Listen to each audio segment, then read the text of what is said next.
Table Tribe, it is great to see you today. By the way, speaking of seeing you, we are so excited to announce that this weekend we will be regathering in person. That's right, July 19th at 9 a.m. and 11 a.m. we will be regathering in person as a church. I know the online thing, we've been doing that for a while and we're ready to move forward and we're so excited about it. I just want to let you know, our team we've spent countless hours together listening to people, talking with local leaders, talking with doctors, talking with leaders on our district and everything else, talking with people who can help us find a way forward. And after all those conversations and the survey that you sent us, by the way, after all those conversations, we've come up with a 4-phase plan, which, by the way, doesn't coincide with the state of Illinois. So this is just the table plan. We have 4 phases.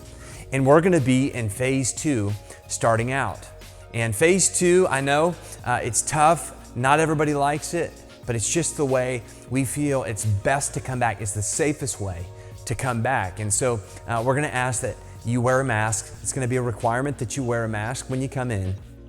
We're gonna be social distancing, obviously, as we come in. You'll find that there will be no hanging out in the foyer. We're not gonna be passing out coffee or anything like that. The doors will open up 15 minutes prior to the service, but you'll come in, go directly to your seat, hang out at your table. Service is gonna last about 45 minutes. You can obviously sing if you want.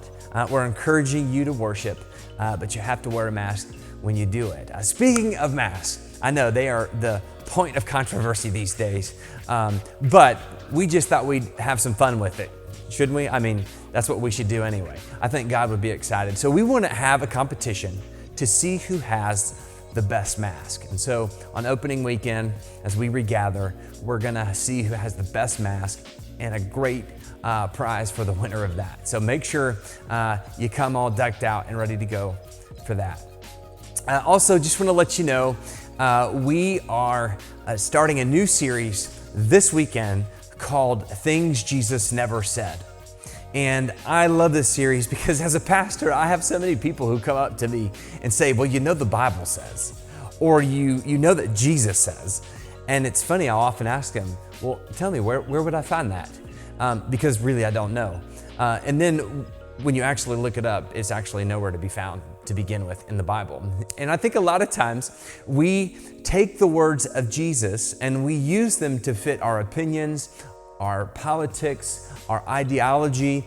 We make Jesus say what we want him to say. And so for the next 4 weeks, it's gonna be a fun series because we're talking about some things that are really important. We're gonna be talking about doubt. Week 1, we're talking about why doubting is dangerous. Did Jesus say if doubting is dangerous? We're gonna talk in week 2 about I'm on your side. Whose side is God really on? That should be a fun one.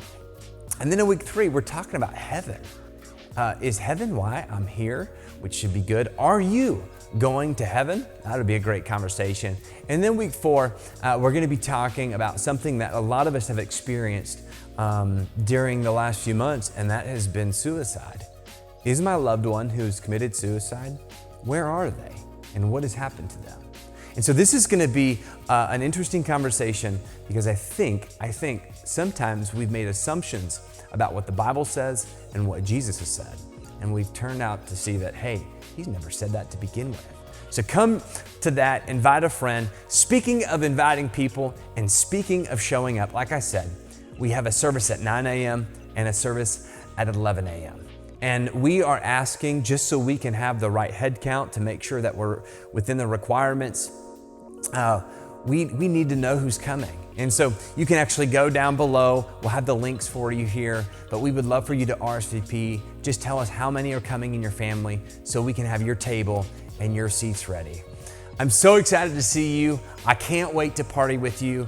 And more importantly, I can't wait as we get to continue moving people forward in their faith, which, by the way, set aside mass social distancing and everything that everybody's yapping about these days. Listen, our role at the table is to move people forward in their faith with Jesus.